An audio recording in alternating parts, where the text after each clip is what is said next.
Welcome to the Banker Lamp. Please enjoy the video. You begin by verifying prerequisites. Confirm Genetec Security Center version and that you have the proper licenses and admin rights.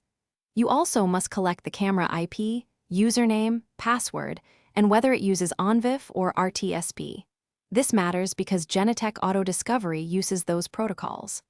Once done, make sure the camera and security center server share network access, correct subnets, and synchronize time, NTP, because mismatched clocks break recording and event correlation. You now add the camera through the Security Center admin tool. Open devices, then choose Auto Discovery to scan the subnet. If that fails, pick Add Device and type the IP, credentials, and protocol manually. When detected, map the camera model and authenticate. This matters because incorrect profiles prevent streams. Next, choose the correct stream profile and codec. Set resolution and frame rate to balance quality and storage. Make sure to assign the device to the proper site and folder for policies and user access.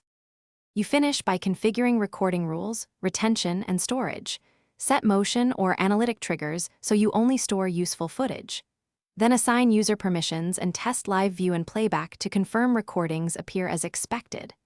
Once validated, monitor event and device logs for warnings. If the stream fails, first verify credentials and the RTSP path, then confirm ports and firewall rules. Update camera firmware and reprobe with Auto Discovery. These steps resolve most connection and compatibility issues. Thanks for watching. If this was helpful, leave a like and consider subscribing. See you next time.